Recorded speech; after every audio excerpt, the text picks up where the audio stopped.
খামেনির মৃত্যু নিয়ে উচ্ছ্বাস প্রকাশের জেরেই কি এবার ভারত ছাড়তে হচ্ছে অভিনেত্রী মান্দানাকে?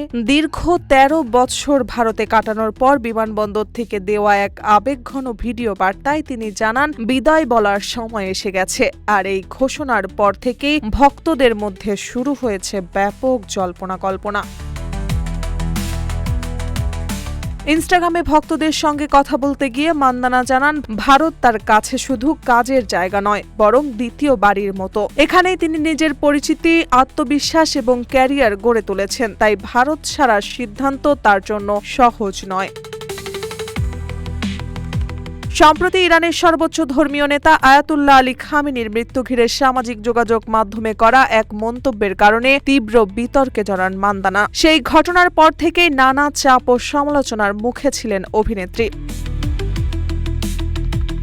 এর আগে ইরানে নারীর অধিকার ও মানবাধিকার নিয়ে সরব হওয়ায় প্রায় ১ দশক ধরে নিজ দেশে নিষিদ্ধ তিনি। ফলে চাইলেও ইরানে ফিরতে পারছেন না। এক সাক্ষাৎকারে তিনি বলেন, নিজের মত প্রকাশের কারণেই আমি জন্মভূমিতে ফেরার অধিকার হারিয়েছি। তিনি আরও দাবি করেন, বর্তমানে ইরানের পরিস্থিতি আগের চেয়ে আরও কঠিন হয়ে উঠেছে। নিরাপত্তা বাহিনীর নজরদারি বেড়েছে, ইন্টারনেট নিয়ন্ত্রণ করা হচ্ছে এবং সাধারণ মানুষের স্বাধীনতা সংকুচিত হয়ে আসছে।